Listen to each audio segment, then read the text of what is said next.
Many of you will have seen the recent BBC investigation into the dangerous, unethical practices of the so-called baby sleep experts that have been recommending parents do things that go against safe sleep guidelines. For example, these experts have been recommending parents put their babies to sleep on their tummies. They've been recommending they put things like rolled up towels or muslin cloths in cots with very young babies. And a lot of parents are really worried about what this means. Who do they trust? What information online is true?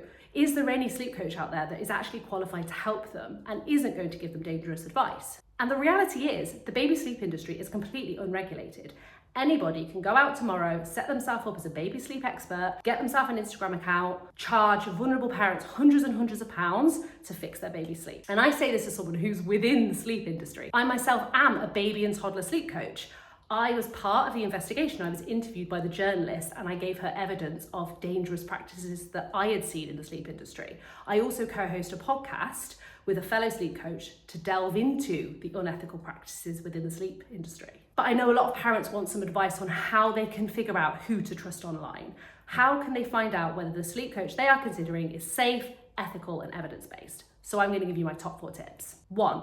Safe sleep should not be optional. Every single sleep professional should adhere to the safe sleep guidelines.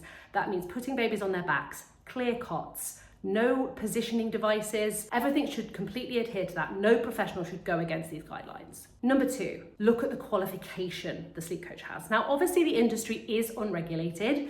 That means that the qualifications are unregulated, but there are particular qualifications that are the gold standard within sleep, and those are the OCN London Level 6 qualifications. So if you're considering taking advice from a sleep coach or working with a sleep coach, ask them where they got the qualification from and what level the qualification is at. 3, do they step outside of their scope? So as sleep professionals, our expertise is sleep. We are not medical professionals, we are not ENTs, we are not dietitians, we are not allergy specialists. We stick within the realms of sleep.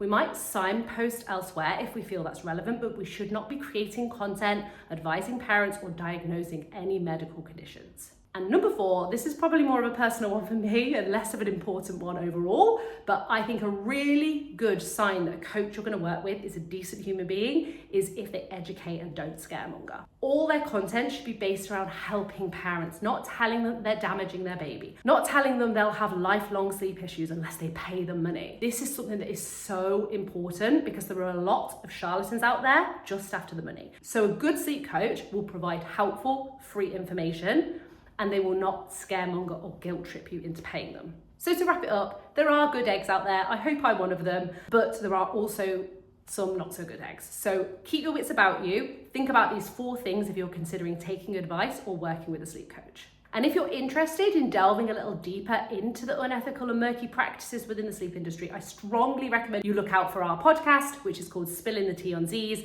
And if you do want evidence-based information, look for me, Chloe, over at Dose Sleep Coaching.